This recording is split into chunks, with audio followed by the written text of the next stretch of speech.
ये रहा Bill Gates और इसका इन्वेस्टमेंट है वेगन फूड स्टार्टअप में $75 मिलियन। पागल है क्या? तुम लोग जो नॉन वेजिटेरियन लोग हो आज इस वीडियो के बाद मुझे गाली दे सकते हो। जो सच वो तो सच ही है, पर ये पूरा वीडियो देखना क्योंकि हर किसी के लिए ये पूरा वीडियो बहुत ही इम्पोर्टेंट है। देखो, ग्लोबल वार्मिंग इंक्रीज हो रहा है, ये सबको पता है। टेम्परेचर दिन के दिन बढ़ता ही जा रहा है। स्पेसिफिकली साउथ ईस्ट एशिया में या इक्वेटर रीजन में जो रहता है उन लोगों से ज़्यादा किसी को पता नहीं है कि ग्लोबल वार्मिंग का इम्पैक्ट कैसा हो सकता है। पर कुछ दिन पहले मुझे एक फैसिनेटिंग बात पता चला। ये बात तो सभी को पता है, ग्लोबल वार्मिंग का मेन कारण है कार्बन एमिशन। कार्बन जिस गैस में मिलता है, मतलब मीथेन, कार्बन डाइऑक्साइड, ये सब गैस ग्लोबल वार्मिंग का मेन कारण है। और ये टोटल कार्बन एमिशन में जिसका हाथ लगभग 25% के आसपास है वो है एग्रीकल्चर सेक्टर। मतलब हम लोग जो खाते हैं उससे ही सबसे ज़्यादा कार्बन एमिशन होता है। देखो, पहले बात तो ये है कि एनर्जी का कोई प्रोडक्शन नहीं होता, एनर्जी ट्रांसफॉर्म होता है। तुम्हारे घर का जो बिजली आता है उससे एसी, फ्रिज, फैन, लाइट ये सब चलता है, वो इलेक्ट्रिक एनर्जी कोल से ट्रांसफ़र होकर ही बनता है। या तुम भी जिंदा हो, ये सोलर एनर्जी ट्रांसफॉर्म होके होता है। तो ये एनर्जी ट्रांसफॉर्मेशन प्रोसेस में अभी तक कोई टेक्नोलॉजी नहीं आया कि हम लोग कार्बन एमिशन को छोड़ के ये एनर्जी ट्रांसफॉर्म कर पाए। तो ये कार्बन एमिशन हमारे ज़िंदगी का एक नॉर्मल पार्ट है। देखो, 100 साल पहले भी इंडस्ट्रियल रेवोल्यूशन होने के आगे कार्बन एमिशन के कारण हम लोगों का ग्लोबल वार्मिंग इंक्रीज नहीं होता था। तब नेचर का एक नेचुरल प्रोसेस था, उसमें जो कार्बन एमिशन होता था वो नेचुरल प्रोसेस में न्यूट्रलाइज हो जाता था। पर इंडस्ट्रियल रेवोल्यूशन होने के बाद पॉपुलेशन ग्रोथ होने लगा, हम लोगों का एनर्जी का नीड भी इंक्रीज होने लगा। इस वक्त नेचर का कोई नेचुरल प्रोसेस नहीं था कि एक्स्ट्रा जो कार्बन एमिशन हो रहा है वो न्यूट्रलाइज हो पाए। और इसी वक्त से शुरू हुआ कार्बन एमिशन और उसके साथ साथ ग्लोबल वार्मिंग का कॉन्सेप्ट। और जो मेन बात सबसे फैसिनेटिंग मुझको लगता है, टोटल कार्बन एमिशन का लगभग 25% ये एग्रीकल्चर सेक्टर থেকে आता है। और टोटल एग्रीकल्चरल सेक्टर का हाफ से ज़्यादा कार्बन एमिशन बीफ और लाइवस्टॉक इंडस्ट्री से आता है। देखो, इंडस्ट्रियल रिवॉल्यूशन के बाद हम लोगों का इनकम कैटेगरी इंक्रीज होने लगा है। और जितना इनकम कैटेगरी इंक्रीज होने लगा है, हम लोग प्लांट बेस्ड डाइट से एनिमल बेस्ड डाइट में शिफ्ट हुए हैं।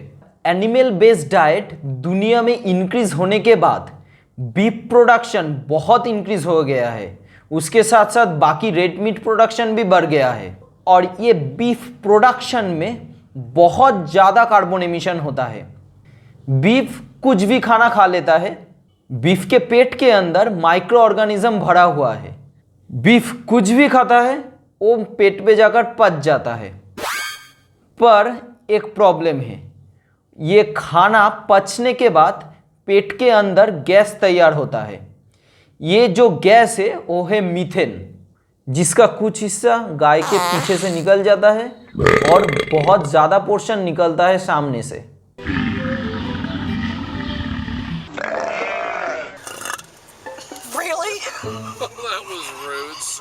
टोटल ग्लोबल वार्मिंग का लगभग 16% कंट्रीब्यूटर है ये मीथेन।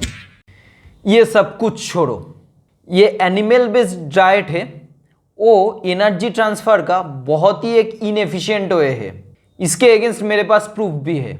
हम लोगों का एनर्जी मेनली सन से ही आता है, पर डायरेक्ट सन से हम लोगों का एनर्जी नहीं आता। हम लोग प्लांट से एनर्जी लेते हैं और प्लांट फोटोसिंथेसिस प्रोसेस से सोलर से एनर्जी ले लेता है। अब तुम बोल सकते हो कि एनिमल बेस्ड डाइट से भी तो एनर्जी मिलता है। देखो, डायरेक्ट प्लांट से एनर्जी लेना और उस तरफ एक एनिमल मिडिलमैन होकर हम लोगों के अंदर एनर्जी आना, दोनों में डिफरेंस है। क्योंकि एनिमल उस प्लांट एनर्जी का कुछ हिस्सा अपने खुद का कोई ऑर्गन या टिश्यू या बोन में यूज करता है, और वो सब ऑर्गन टिश्यू या बोन हम लोग नहीं खाते हैं, तो एनर्जी का ट्रांसफर क्या एफिशिएंट हुआ? नहीं ना। और प्लांट बेस्ड डाइट से हम लोगों का जितना अमाउंट एनर्जी डायरेक्ट मिलता है, वो एक एनिमल बेस्ड डाइट से घूम के आने से उतना एनर्जी नहीं मिलता। एक एग्जाम्पल से इस कॉन्सेप्ट को या इस कॉन्टेक्स्ट को सिंप्लीफाई कर देते हैं। पकड़ लो तुम रेगुलर बेसिस में 2 पीस मीट खाते हो। ये 2 पीस मीट 1 हफ्ता तक कंटिन्यू करो खाना। ये 1 हफ्ता का एनिमल बेस्ड फूड प्रोड्यूस करने में जितना रिसोर्स लगता है, उतना ही रिसोर्स से तुम पूरा साल का प्लांट बेस्ड फूड खा सकते हो, और उससे तुम रेगुलर बेसिस में उतना ही एनर्जी कंज्यूम कर पाओगे। अब नॉनवेज लोग पूछोगे कि तुम क्या पूरा वेगन हो? नहीं, मैं पूरा वेगन नहीं हूँ। मैं एक बंगाली हूँ। जन्म के टाइम से मेरे मुंह में मछली का स्वाद है, तो आज फैसला किया कि आज मैं पूरा वेगन हो जाऊँगा। ऐसा नहीं हो सकता, पर मैं ट्राई कर सकता हूँ। आप देखो, कुछ कुछ स्टार्टअप इंडिया में शुरू हुआ है जो कि वेगन फूड तैयार कर रहा है, मतलब वेगन मीट, वेगन फिश। ये लोग कुछ एडिबल केमिकल और एडिबल कलर यूज़ कर रहा है ताकि प्लांट बेस्ड फूड को मीट के तरह टेस्ट दे पाए, हम लोग फील भी कर पाए कि हम लोग मीट ही खा रहे हैं।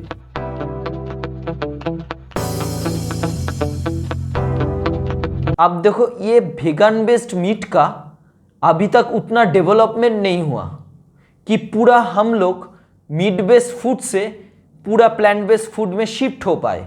और वेगन बेस्ड फूड का दाम भी बहुत ज़्यादा है, पर जितना दिन जाएगा टेक्नोलॉजी उतना एडवांस होगा और ये प्लांट बेस्ड फूड का प्राइस भी कम होता रहेगा।